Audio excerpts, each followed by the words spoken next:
winning it, but I think they can get to the Super Bowl next year. That's how good I see the Chiefs are. Another big question is, what do you see? Do you think that you will see Lamar Jackson running the ball, having rushing for more yardage than he throws for?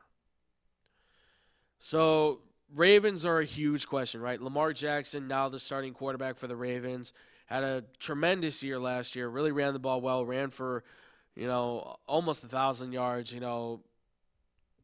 Ran more than he threw. Ran, I think, 150, over 150 times. Only threw the ball 99 times. The last time I had seen anything like that, I was watching a Bobby Douglas highlight, which for those that don't know who Bobby Douglas is, former Chicago Bears quarterback back in the day when they had Gale Sayers and Dick Butkus and all those guys back in the 60s. Nobody's going to know who he is. But no, I think Lamar Jackson can definitely become a better thrower. I mean, look, they got him a great weapon in Marquise Brown, right? They got some good tight ends out there in Andrews and Hurst, who I think can be a lot more utilized. I think they'll use more two tight end situations, spread those guys out as slot receivers more. So I think he can have a really good season. But a big problem that he had last year was accuracy, right? He throws the ball 60 yards easily, but he can't hit those guys on a dime. Well, if Marquise Brown is healthy, I guarantee Marquise Brown is probably going to have a good 1,300 receiving yards and 12 touchdowns. But that's where Lamar Jackson's then going to have to get good at being able to dot the ball to tight ends underneath the linebackers. He's got to get to his other top receivers and stuff like that. He has to be on that level. I think he can be. I think the Ravens can keep themselves in contention for a chance to win the division. I still think the Steelers are going to win it, but I don't put it past Baltimore to still be competitive in this. So that's where I sit. Do you think that Cam Newton is going to be a big concern for the year? Yes, I do. This is a guy that I understand a couple years ago everybody was kind of being big on him, right? Oh, Cam's great, man. He took he took that team to the Super Bowl, right? Panthers were in the Super Bowl because of Cam Newton. No, Panthers were in the Super Bowl because of the Cam Newton's play and also because of a stunning defense that shut things down. That's where here you've got the issues and stuff like that, I mean, look, when it comes to Cam Newton, I think he's a talented quarterback. I think he's one of the most athletic quarterbacks we've seen, but I think he's a guy who relies so much on his athleticism that he lets a lot of his other game falter. I don't know how much he spends in the room studying. I'm sure he does a lot. And he's a really good quarterback, but I think he lets a lot more of his talent take over the game than he does, beforehand. So I mean, to me, I look at Cam Newton and I think to myself, man, this is a hard one because I'm honestly at the point where I don't know if the Panthers should continue to drive forward with him. Right? I don't know if the Panthers should continue to keep going with this guy. I think he's great. I think he should stick with the franchise for the long haul. But then again, I can't. People wanted to compare him and Andrew Luck at one point. That's just not going to happen. I think Cam Newton's good, but again, I think he's just. The injuries have mounted up. I don't know exactly how much of his concentration is on the actual game because you could see when he lost the Super Bowl, it seemed like he lost focus. And from there, it's just been a downhill spiral ever since. It is tough. And look, it is tough when you don't have a lot of help. And look, they just got some good wide receivers in Carolina. But I think he's a quarterback that in the long run, we're going to remember him. We're gonna remember Cam Newton. He's gonna retire with some good numbers, but he's not somebody who we're going to say he was Hall of Fame worthy. I hate saying that, but I think that's just his legacy now, unfortunately. So this is my favorite one. Can Andrew Luck be one of the top 5 quarterbacks in the NFL? Sorry, ladies and gentlemen, but he already is. And you can argue with me that to the bank, but unfortunately, this guy is just, I'm sorry, he's already a top 5 quarterback. How can you say he's not? How can you say he's not? Guy is injured constantly, comes back and has a miraculous season. Something that should have, I think, been considered for possibly MVP, although Patrick Mahomes blew that one out of the water, there's no doubt. But, like, how can you possibly look past what he did last year, right? I mean, he threw for 4,000 yards. I mean, he threw for 4,000 yards at there. 4,500 yards. 39 touchdowns. Almost had 40 touchdowns. Still maintained an average of over 95 QB rating. That's pretty good. For a guy that's had issues with his shoulder, with his back, his ribs, he's still fighting. He's still a good quarterback. How is he not top 5 still for people? He's an incredible quarterback. He is one of those quarterbacks where if you ask me, what 3 quarterbacks would you take to start your franchise that are playing right now? I'd say Andrew Luck. I'd say Russell Wilson. You'd throw in Brady, of course. If you could extend it, I'd put in, Aaron Rodgers and Big Ben for sure. 3 of those guys are Hall of Famers. The next 2 guys, Russell Wilson and Andrew Luck, who I put at the top, those guys I think are on the way as well. I mean, Wilson's another one. Wilson never gets enough credit, right? Last year, led the team in rushing, led the team in passing, carried a depleted Seahawks franchise to the playoffs. That is stellar. Andrew Luck took a roster of the Indianapolis Colts, who a lot of people didn't give a lot of credit to. And he said, I got protection now from my guy in the middle in Nelson. I got Quentin Nelson protecting me. Ryan Kelly now has some backup inside. I got Leonard, who's a fearsome attacker defensively, manning this thing. He is destroying people. I still got T.Y. Hilton. I still got a few more weapons out there I can utilize. Eric Ebron's out there. I can just dump it to him in the red zone. Yeah, he's got pieces around him. But outside of those few things, not a lot to really bank on. I would tell you right now, if it's not the Chiefs that are in the Super Bowl, I would say the Colts. I think the Colts could be that next team in there. I do not put it past a guy like Andrew Luck to say, we can get to a Super Bowl. Peyton Manning did it. Oh, but Peyton Manning had a lot of talent. Yeah, but so what? Andrew Luck can do it too. I firmly believe in the guy. I think he's going to be an incredible talent. I would not put it past you to look at the Indianapolis Colts. Keep an eye on them. Do you think Kirk Cousins is finally going to be able to turn it around for the Minnesota Vikings? You really want me to go on Kirk Cousins?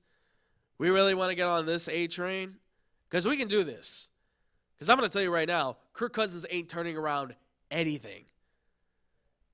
Minnesota's got a nice little stadium. Oh, it's pretty. It's shiny. Oh, it looks fantastic. And Stephon Diggs, he just run for days. And Adam Thielen's tough, man. He hands over the middle, and Kyle Rudolph is there.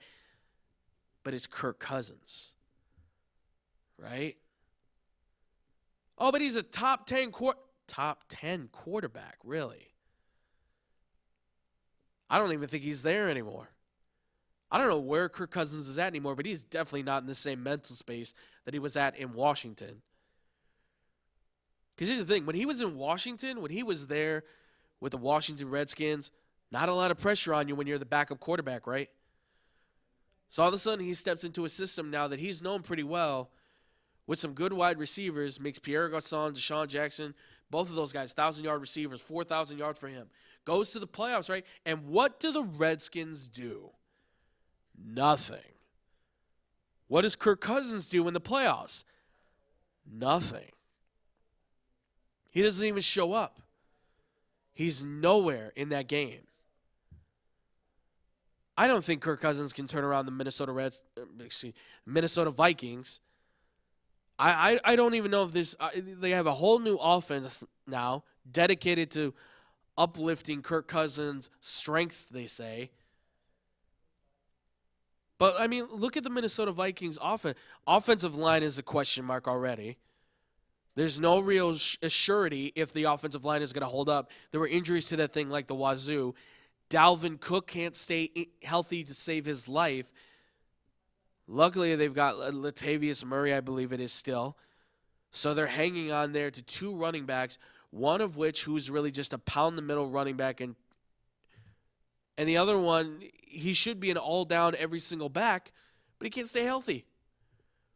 Kyle Rudolph's great. He runs good routes, but he's only good for over-the-middle stuff.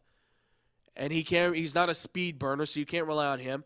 Stephon Diggs only runs one route, and that's a go route, and that's it. Right? You just say, run as fast as you can down that field, and Kirk Cousins is going to try to hurl the ball to you. Well, the problem is that Kirk Cousins doesn't have that strong of an arm. And then you got Adam Thielen, who keeps going over the middle as a slot receiver, which is great. He keeps making good catches. He keeps making plays. He powers through. But you got to remember, he's going to be 30 soon. And he keeps getting a beating over the middle. He's going to break down at some point.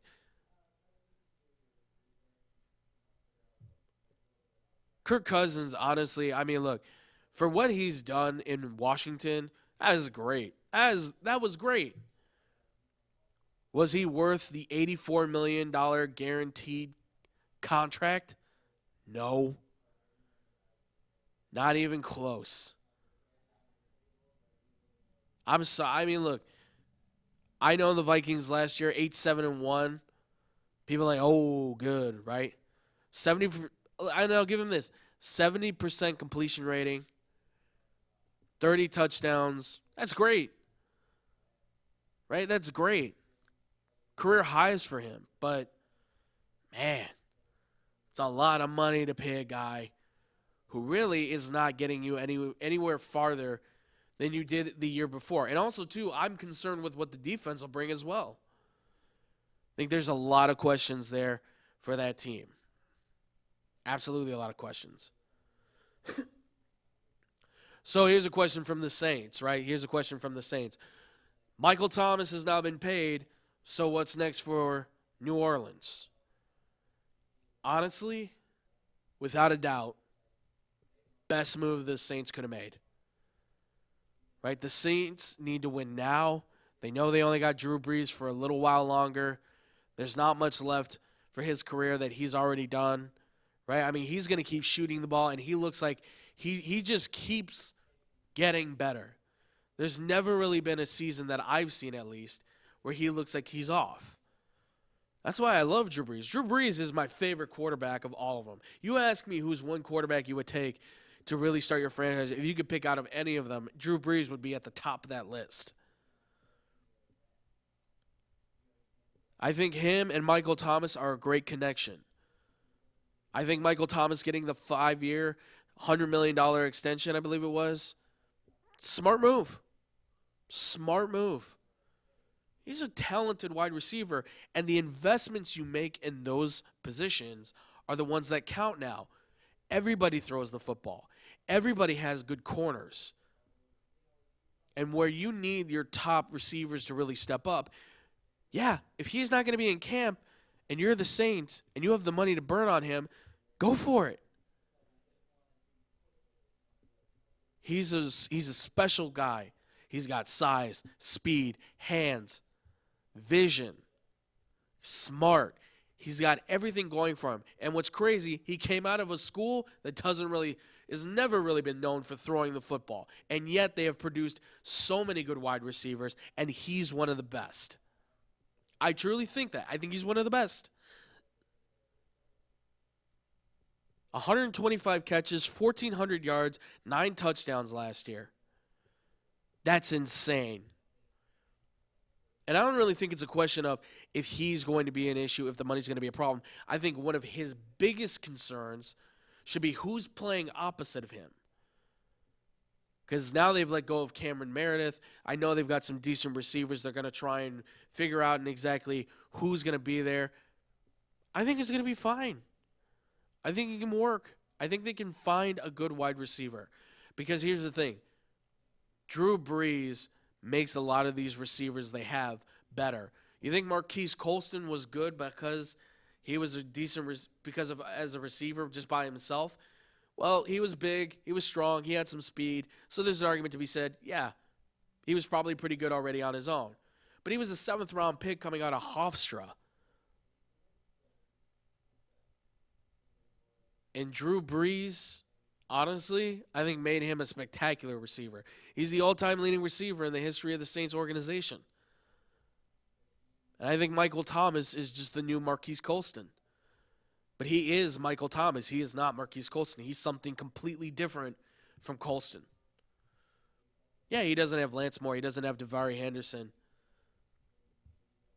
But he's going to find somebody opposite of him. And either way, he's one of those guys that can't guard him. Impossible. Jumps too high, already too tall, hands are huge, vision's great, body control's amazing. His talents take him above and beyond what normal receivers can do. I think they will be just fine. I think the Saints can put themselves back in the playoffs and make a contention. Now, here's a good question, too, because we just talked about the Patriots. I said they're going to be just fine. But this one is, do you think the Bills and the Jets take leaps and bounds in their division? Now, this is a really, really, really good question, and I really do like this one. And we've also been asked this question a lot. We've got some guys from New York and another guy from one guy who was a Jets fan and a couple more guys who are actually Buffalo Bills fans who have asked us this question about what do we think about these guys, right? The Bills and the Jets are in one of the hardest divisions to compete in because you got to deal with each other. And, of course, you've got to battle New England, who always seem to win the crown, right? I mean, we've already kind of talked about them a little bit last week, right, Saturday. But I find it very interesting from what we've seen with this team. I mean, these two teams I think are going to make the jump. I don't think it's going to be this year, but I think Buffalo and New York, I think they can be there. I like Sam Darnold. I like Josh Allen. I like what Buffalo's been doing to help this team, right? The Bills are getting Josh Allen weapons. They're building up the defense. They're putting this team in a good spot where hopefully something can come from this, right? Josh Allen's a really tall, big, athletic quarterback. Could be the Big Ben of the AFC East. He could be that guy. I like what I see from him. I think he's a talent. I think Buffalo has weapons in place that they are going to help this team go even farther. There's a lot there. Now, the question, obviously, with Buffalo is, of course, what is going to happen with LaShawn McCoy? I think they're going to, at some point, tell LaShawn McCoy, you're done. I mean, if they don't trade him, I think at some point they're going to sit him, or he's going to get hurt. They're going to bring in Frank Gore. They're going to let T.J. Yeldon try and run the ball a little bit. They're going to try to even it out with the running game. Both of those guys still have shown an ability to be able to play. Frank Gore is the indestructible running back and one of my favorites of all time. They've got John Brown. They've got Zay Jones. They've got some good receivers there. It's just now you have to implement them into the roster. You may have to shake things up. You may have to try and figure out who's the best at what position. And that's going to be a difficult thing to try and shift around. I think the Bills can be very good. I think the Bills can be really good. But it's going to take time. Defensively, I think they've got some good weapons as well. You've got Ed Oliver. You've got Trent Murphy. Jerry Hughes, who's been big for them and has really been kind of an emotional leader for them. Tremaine Edmonds has really stepped up. Lorenzo Alexander, I think, is a really good linebacker as well. You've picked up Micah Hyde, getting him from the Green Bay Packers. E.J. Gaines has really shown his stuff. And Tre'Davious White does not get enough credit. I think that the Bills can be on their way. Now, for the Jets, I think the Jets are going to go even higher. I think the Jets are going to be one of those teams that start to take over the division when Tom Brady and Bill Belichick eventually do retire and move on. I mean, Sam Darnold, I think he's going to make that next jump to the next level. I think he's going to have a really good career overall, but I think he's going to have an incredible season next year. I don't know exactly if Le'Veon Bell is going to work with this team. I don't even know if he's going to stick with this team, to be honest.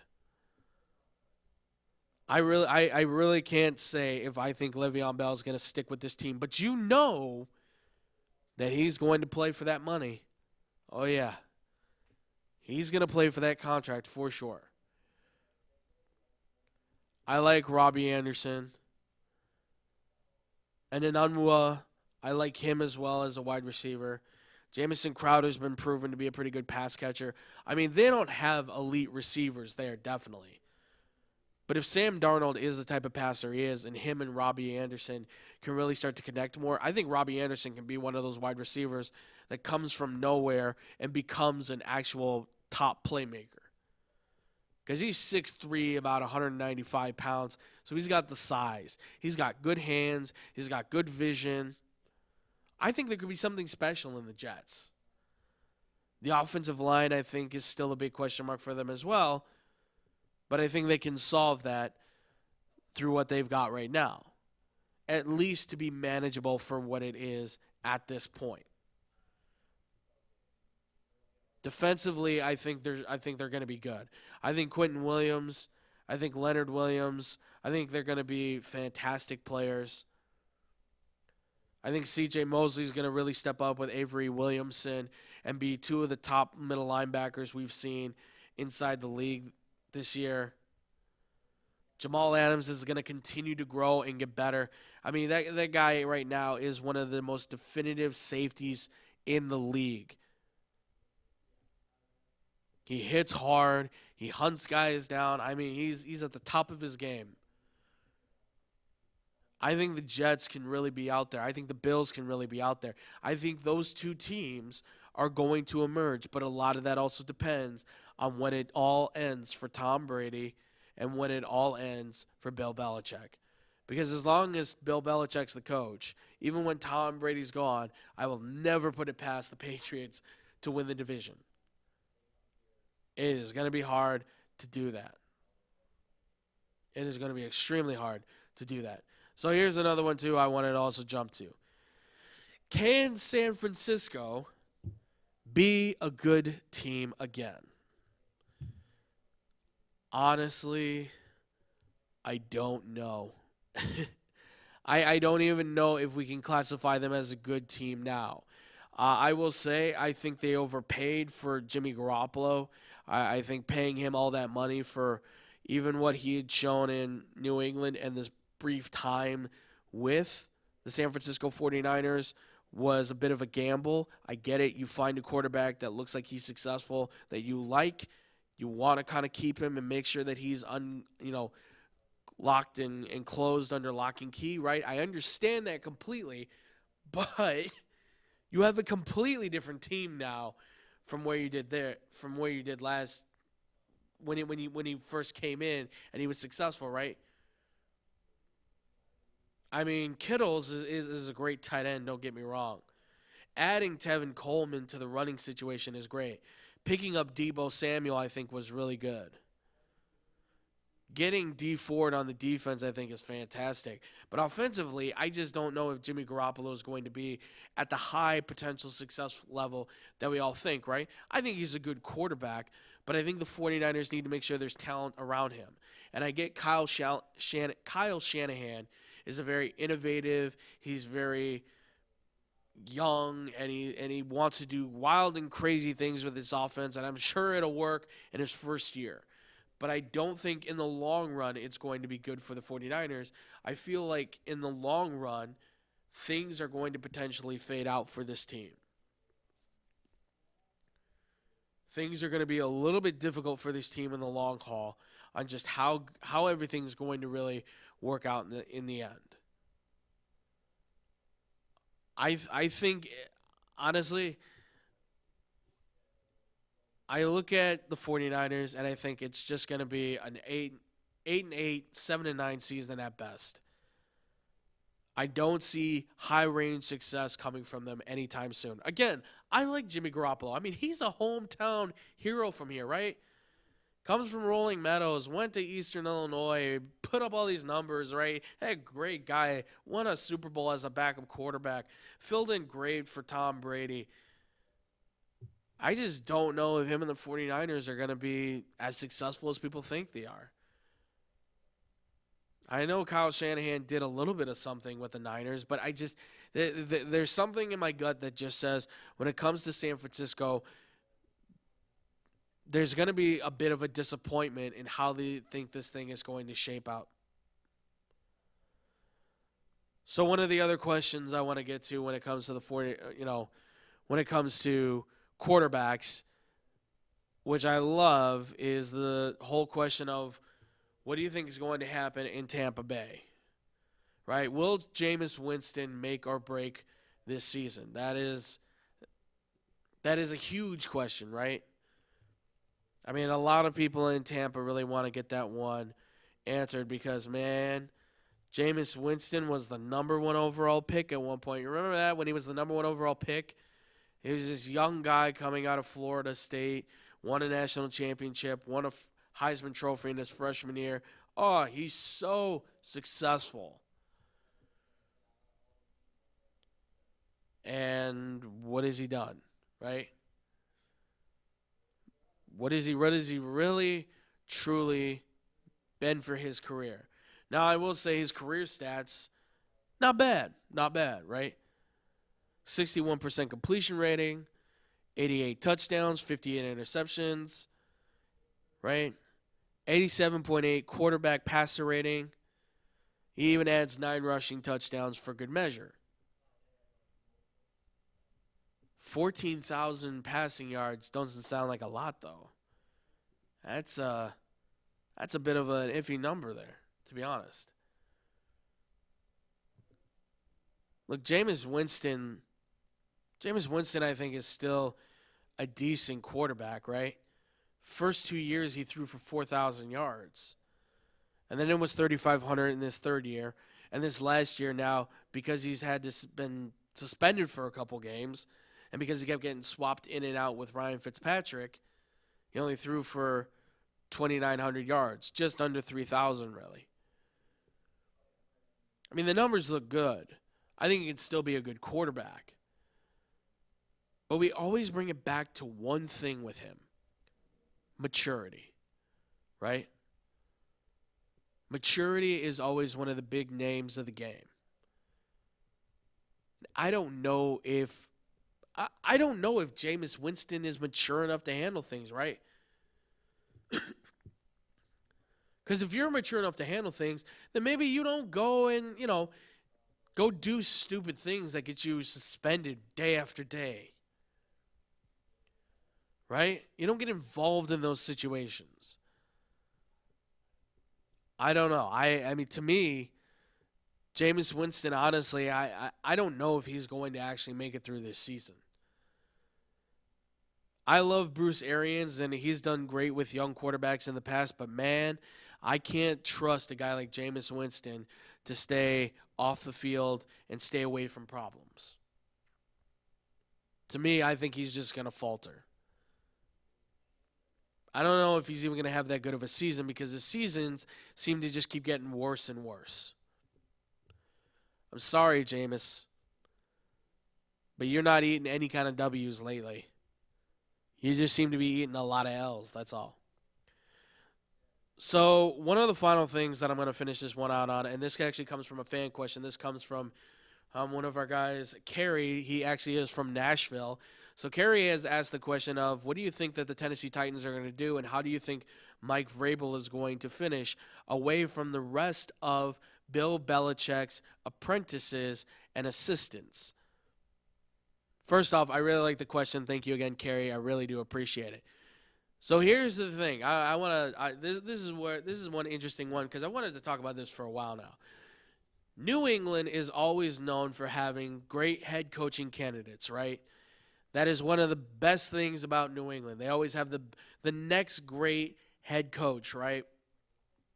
There's always a head coaching candidate in the New England Patriots organization. That's always the thing. It's always an Eric Mangini. It's a Charlie Weiss. It's Romeo Crennel, right? It's Josh McDaniels. It's these guys that you wouldn't think would fail in the NFL, and yet every single time the assistants come in, they fail, right? Like right now in Detroit, Matt Patricia looks like a dog. Right, he just looks like he's just never going to work and succeed at the level of being an NFL head coach. Great assistant, great defensive coordinator, not seeming like a good head coach. Well, the Lions have had trouble, and they're trying to get better, and but Belichick's assistants, they're supposed to come in and be manageable head coaches that can change everything. And that's the problem. The expectations on these guys are always so high and so heavy that we completely blow it up. Matt Patricia is supposed to go in and save the Lions organization. Not going to happen. Mangini couldn't do it for the Browns. Couldn't do it for the Jets. Looked like it might, but couldn't do it. Josh McDaniels could not save the Broncos. Crennel could not save the Chiefs. Couldn't save the Browns. Yeah, it's a mess. It's a tangled web of a mess when it comes to that whole situation. But I call it Belichick's curse. I really do. All right, if you can imagine, every assistant that you work with goes off and gets a head coaching job, and they're not working out as head coaches, it's got to be something more, right? I think it's the Belichick's curse. Equate it to this. You, as a child, have always done great when you're at home with your parents, right? And then all of a sudden, when you turn 18, you say, you know what? I'm old enough. I know what I'm doing. I'm leaving. I'm going out. I'm doing my own thing, right? I'm going to be my own person. I'm going to have my own place. I'm going to do everything I want. I'm going to run things the way that I want them to run. And yet, what happens every single time with those kids of Belichick's? Everything gets too big. Everything gets too big, and eventually they fail out. These guys think that they can handle things on their own. The reality is they can't handle it. The expectations are too big. But this is where I'm talking about these guys like Matt Patricia and stuff like that. But this is where I say Mike Vrabel, I think, is on a different level. Because Mike Vrabel was not a coach. He was a player. Vrabel understands what it's like to play for Belichick. He understands the system. He understands that there's certain expectations that, a lot of these coaches try to live up to, and he just has to live up to his own, right? He did a great job with Houston being the defensive coordinator and the linebackers coach there, and now he's done a pretty decent job with what he's done with Tennessee. Tennessee right now has a really good offense, I think, looking, and they got a pretty good defense looking. I think Adam Humphries, I think, is going to be a really good add. Drafting A.J. Brown is smart to help with Corey Davis, who's a local kid here from Illinois, just like throwing that out there. But everything got thrown on Corey Davis because they had no other weapons to throw to outside of Delaney Walker. Now you've got 3 receivers, a really good tight end, and potentially a very interesting-looking running back situation with Derrick Henry, although now he's in a boot. But Dion Lewis is a really good receiving running back that I think can work in the long haul himself. And honestly, I think Tennessee's defense is underrated. Jarrell Casey's a really good defensive tackle. He's a really good defensive tackle. I like their linebacker situation. Kevin Byard finally got paid like he should have as a top defensive back. He is one of the best safeties in the NFL, and he should be paid as such. He hits hard. He makes interceptions. He's a playmaker. Playmakers need to be paid. Defensive backs now need to be paid. It was the right move for Tennessee, and he is going to show he is worth every single penny. Now, can Tennessee capitalize on that? I don't know.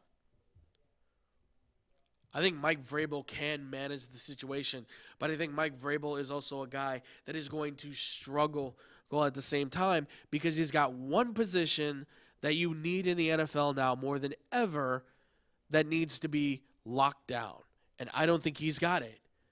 And I think a lot of that is in the quarterback. Marcus Mariota is good. Well, he's all right. He's not elite. He's not talented. Well, scratch that. He is talented. He is athletic. He is smart. But he's not elite. He doesn't have the best arm. His accuracy sometimes can be a little bit miscued from time to time. But that's not really his biggest issue. His biggest issue seems to be that every time he has an open opportunity to throw the ball, he seems to be more open to the idea that I'm just going to run it. And then all of a sudden he goes from being Marcus Mariota, who should be throwing the football, to Robert Griffin III, who just decides, I'm going to take off and run with it. So, I mean, look, I think Tennessee is going to have an interesting quarterback situation. I don't know if Marcus Mariota is going to be the starter all the way through the year. I'll say this. I think he's got some really good weapons to work with. I think he's got a really good offense that he can really put the team through. It should be fascinating to see. But at the same time, I also don't know if the confidence is there in Tennessee. And then that's the big thing, too. I think Vrabel trusts Marcus Mariota. I think Tennessee trusts Mariota to be their quarterback. That's the reason they took him second overall in the draft, the same year as Winston. But I also think that they're at the point right now where they're saying it's sink or swim with this guy. And they would rather try to stay afloat, and that's why I think they got a guy like Ryan Tannehill, who I think never should have been a first-round pick at quarterback, never should have been a quarterback in general, should have just stayed at wide receiver at Texas A&M. But he has shown the ability to be able to be a managing quarterback, right? Can at least complete passes here and there, won't throw too many turnovers for the most part, decently athletic to extend plays. Talent's there. Tennessee can do great things. The long haul for the Titans is ultimately going to be they're going to have to combat with the Colts and the Houston Texans. And that's a tough one, too, because Houston's high-powered offense is there, plus a great defense. On top of that, the Colts' defense is now building itself back up. Plus, that offense is now looking stacked as ever. They've added a lot of weapons. So I don't know what Tennessee's future looks like. I think they can have a winning record. I think they can certainly get to the playoffs. But it's going to be a tough road because there's a lot in the way for them right now. And a lot of it's going to come down to who's the best guy at throwing the football for them. Who's the guy that gives them the best chance to win? That is always the ultimate question, especially right now in the NFL, where quarterbacks are the biggest question mark of them all. So that's where I'm going to stop with that one there on Tennessee. I mean, this NFL season, ladies and gentlemen, it is going to be a very interesting one in and of itself. Right? The NFL, and that was one question, that I've gotten myself that I'll finish out the show on this, why is it that, the NFL has been so successful, has been so good at what they do? Honestly, I think a lot of it has to do with how they've branded their product and how they've really sold it. And how they've been able to promote their best player. Every year since this league has been something, they've always had the superstar to lay on, right? The Red Grange, the Jim Thorpes, the Bart Starrs, the Ken Stablers, the Jim Browns, right? The Eric Dickersons, Walter Paytons, Jerry Rice, Joe Montana. You find the superstars and you sell them correctly. I mean, it's a pretty basic question to be asked, but it's a question that, I feel like it does deserve an answer, especially here where we're talking a lot on the NFL. But yeah, I think what the NFL has done is what every organization out there should be doing. The NBA, the MLB, NHL, MLS. Obviously, these are different sports. Obviously, these sports have different looks. They have different schedules and all that stuff. But from what the NFL has been able to provide us for years and years and years is a stylish approach that has been marketed in the proper fashion, that they've been able to seep out to the masses, that now is going to an international level. And they have these players that everybody can find a connection with, right? I think that's what helps make the NFL such a popular sport and makes the Shield so well known. I think what's really going to help in the long run for the NFL and for these other leagues out there is to follow what they've done on this fashion. So I'll end it with this. I'll say this: if you're still not convinced with what the NFL does, I would honestly say look to NFLfilms.com and watch some of those old videos that they have up there, or find some of their shows out there, man. Because I'm telling you right now, it's going to be it is amazing to see a lot of what it is, and that's one of the big things that sells this. NFL Films, the Shield, the players, all that stuff. That's really what helps to make the league what it is. So I'll end it with that. So ladies and gentlemen, that's going to do it for our show today. And before we go, I'm just going to make a quick announcement on this real fast before we get out of here, because I know we're all really tired on this, and it's been a heck of a couple weeks, let me tell you, and this has been one heck of a day. But next Saturday, we will not be here in Studio One. We will actually be live on Benedictine University's campus doing our first ever off-campus show away from Studio 2 here, and be doing it live at Benedictine University for the DuPage Pistol Shrimp night game. That's right. We are going off campus next Saturday, ladies and gentlemen. We're going to be at the DuPage Pistol Shrimp game at Benedictine University.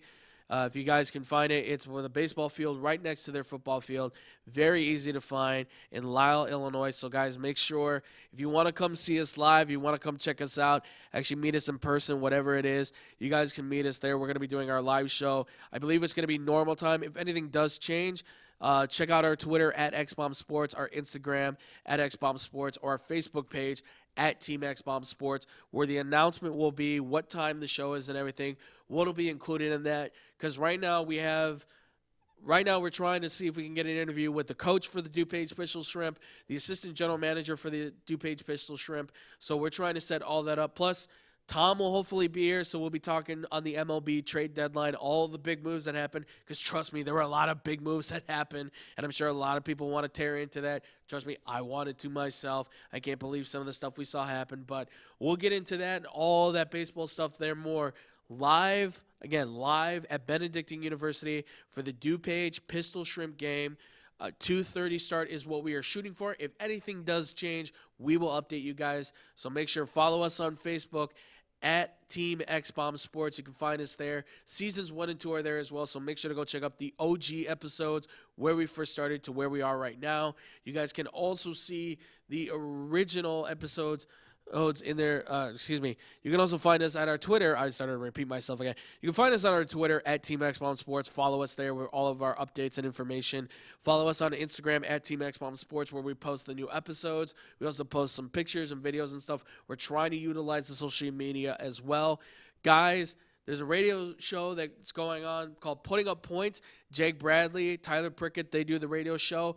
I'm sure maybe this Saturday we might do it, but depending on how much prep time we need for the show, we might need to we may need to cut. I don't know. We have to discuss that obviously down the line. But make sure to go to check out Putting Up Points. They do a great job every Saturday from 12 to 2.